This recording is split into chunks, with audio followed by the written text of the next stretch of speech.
into the second quarter, but in the third quarter it's been a little different story, being outscored 45-10. How do you carry over that momentum and keep that up? Yeah, great question. I mean, it's obviously the transition from halftime. You know, I think before the half, we're trying to do a good job of going out, keeping last possession score. Before we go into halftime, we've got to do a really good job with those halftime adjustments and coming out executing at a higher level than what we've been doing in the third quarter. I think some of those things where you try to achieve something before half and you kind of get that done, or maybe it goes the way you would actually like it to, you kind of lose focus a little bit to start the third quarter. We got to move on, just be done with the first half, and then get to the second half quicker from a mental standpoint, and just be ready to go from the start. Different coaches have different philosophies on halftime adjustments. I'm just wondering, what does that entail for you? Is it a big process weekly, or is it usually just small tweaks?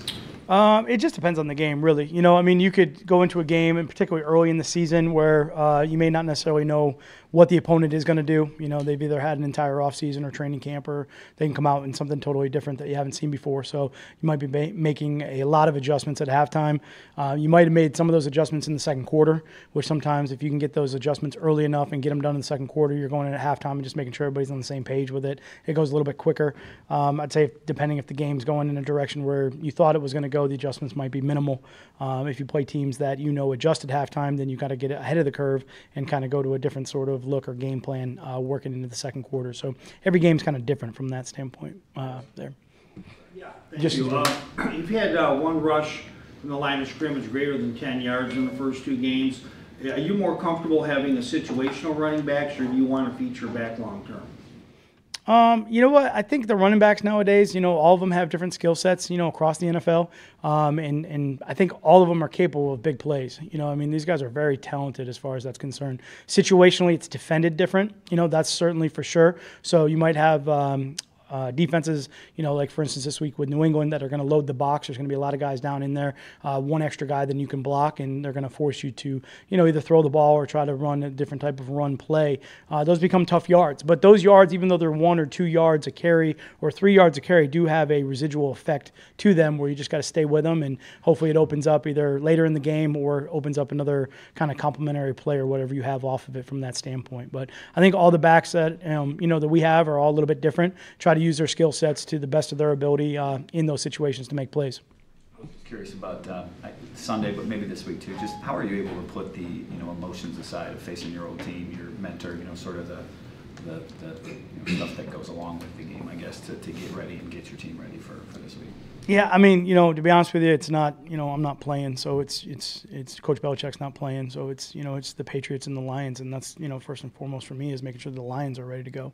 The opponent doesn't matter for us each week. It's, getting our team ready to go and play at a high level, and certainly when you play an opponent like the Patriots with as much as they do in all three phases, the preparation for that is a lot. You got to really grind through all three phases and make sure you have good game plans and that the players understand what you're trying to do from that standpoint. We can go out and execute it. So, there's nothing other than just two teams trying to get ready for a game. You've spoken a lot about Bill and your relationship with him, in the past, but why do you think you guys hit it off so well, from the beginning? I think right now it's just, for me, it's all about the game. I think I'll leave all that stuff for now between Bill and I, and right now we got to get ready for a football game.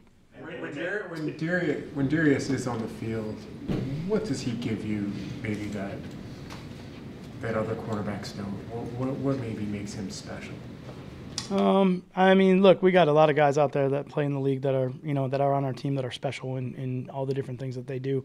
I'd say from his standpoint of him as a player, he does a good job with his coverage technique. He's real patient at the line of scrimmage. He's long. He has good length, speed. I would say his reactionary quickness is, outstanding. So those are things that just make a corner really good. And, he studies the game a lot. We're in kind of a bunch of different packages, a bunch of different groups. And, the great thing about him is he has a unbelievable confidence that, he's going to go out there and execute at a high level, which you need when you play that position. Like I said before, the corner position is a little bit different. You're looking at the game outside in. You're very much so kind of just on your own out there in an island, and that's just a whole different perspective of the game when you line up there. So, he does a great job for us week in, week out. And but if he's not out there, someone else is, and they have a skill set that's just as important to us to help us win. And whether it's Tabor or Lawson or it doesn't matter. Those guys are going to go out and execute at a high level or the best of their ability to give us a chance to win. What is it, maybe, does it change anything at all if he's not able to go, because he has shown at least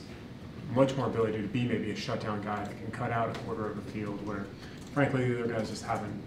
Yeah, I mean, we'll get into all that stuff. I mean, we can talk scheme stuff at another time as far as what it is to shut down a quarter of a field. But, I mean, he's going to go out and he's going to do his job, and that's what all those guys are going to try to do, whatever it is that week, So, like I said, he prepares really hard every week, and I appreciate all that. And he works, and he's got a great skill set, and he's trying to do everything he can to help the team win, and that's really the most important thing. You've talked before about wanting to control the game, and how much when your running game is humming, like it was for pretty much for 3 quarters, how much does that contribute to the overall concept of doing that? Yeah, I think it does help. I mean, I think, each game is different, and sometimes you can run early, sometimes you can run late. It just kind of depends on how the game goes.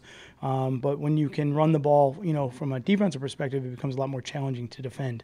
You kind of have both options available to you along with play action and kind of the rest of it. And when you do that and you are running the ball, I'm sure at that point the score is probably either in your favor or pretty competitive at that point, which is where the defense is the most stressed. So that's certainly what you're trying to do, is stay balanced in that aspect of it and, put as much pressure on the defense as possible. So that's the biggest thing for us in those situations. That's why we're trying to establish that at some point in the game. Hey, man, knowing what the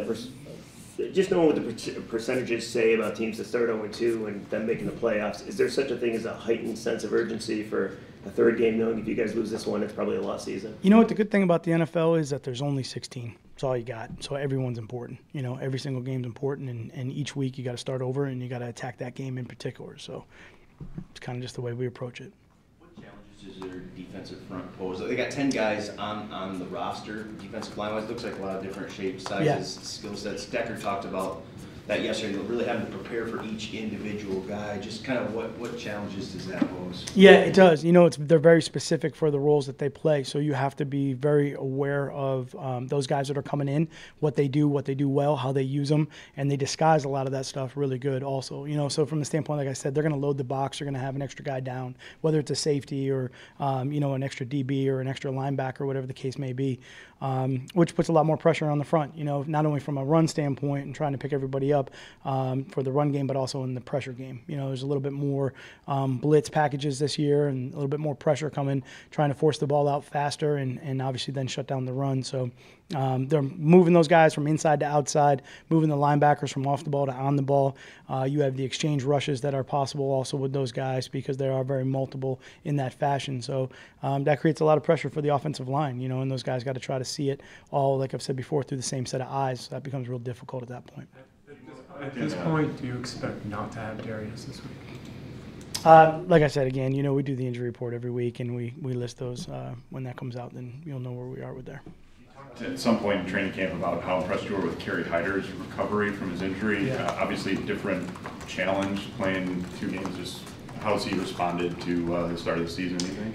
Yeah, I'm 100%, going through the spring and through training camp. I thought he did a great job of coming back from that injury, and obviously now as we're working into the season, a little bit of a different mode, from that standpoint of practice into games and preparation and specific situations. And, he's certainly done a great job when he's out there trying to execute what we're asking him to do. He's a tough guy, 1,000 miles an hour all the time and all that stuff. So it's really good. He's intricate to some of those things that we do where maybe stat-wise may not just read out, all the things that you're looking for, but he maybe has occupied, a couple guys here or there, which has cut somebody else loose, which, again, in the team concept has been great for us in the pass rush. So we'll continue to build up, learn it and go from there. But I think, again, when you have an injury like that and you're coming back, you're continually making strides. It's not instantly just going to be back to where, you'd expect it to be. So the impressive part is that he is where he is right now. That is actually, it's really impressive. So, but we just got to keep, working and trying to get better, and we'll go from there. Okay, great. Thanks.